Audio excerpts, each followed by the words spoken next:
Good morning everyone. In the previous video, we have discussed about properties of suspension. Here you can see in the first picture, solute particles can be separated by filtration. In the second picture, you can see solute particles settle down and the solution is unstable. I have already told you, if the solution left undisturbed and the particles settle at the bottom of the container, then this type of solution is unstable. The suspension is unstable solution. In the third picture, you can see solute particles scattered light. What is the meaning of the term scatter here? Scatter here means फैलाना, फैला देना light को. Solute particles scatter light and the path of light is visible. So dear students, we will discuss about this phenomena, the scattering of light. The scattering of light by the dust particles. Here you can see in suspension solution, solute particle, solute here it's sand. Solute particles scatter the beam of light and the path of light is visible. The scattering of light by dust particles is called Tyndall effect. The scattering of light by the dust particles is called Tyndall effect, and this scattering of light make the path visible. So the colloidal solution and suspension solution shows Tyndall effect, but true solution does not show Tyndall effect. You can observe Tyndall effect in the atmosphere.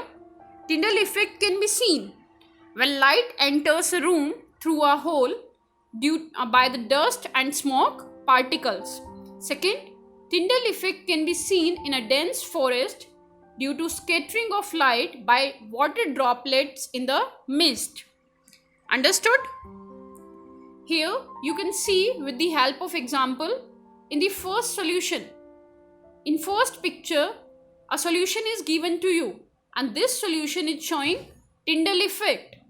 Second one also showing Tyndall effect.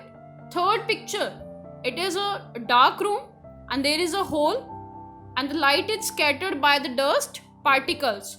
Fourth, the light is scattered by water droplet in the mist. So these are example of Tyndall effect. Dear students, now we will discuss about some terms. First is saturated solution. Saturated means which cannot dissolve any more of a solute at a given temperature.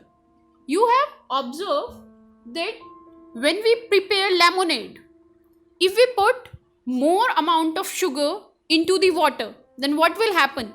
The sugar starts collecting at the bottom of the container. Why this has happened? Because there is no space between the particles of matter, and if there is no space between the particles of matter, then the solution is saturated solution. Saturated solution which do not dissolve any more of solute at a given temperature. Why we are saying at a given temperature?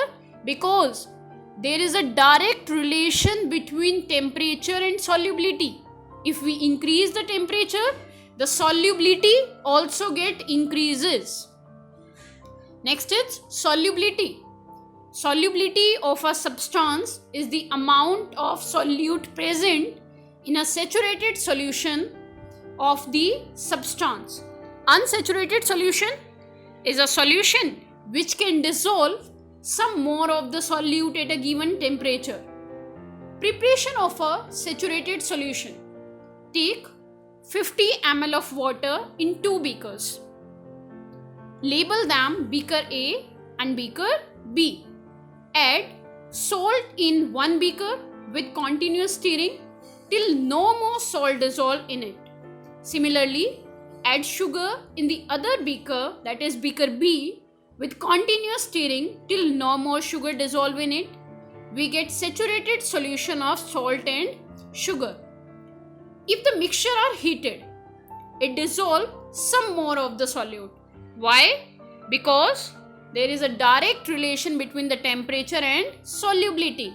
Direct relation means if we increase the temperature, the solubility also get increases. If we decrease the temperature, the solubility also get decreases.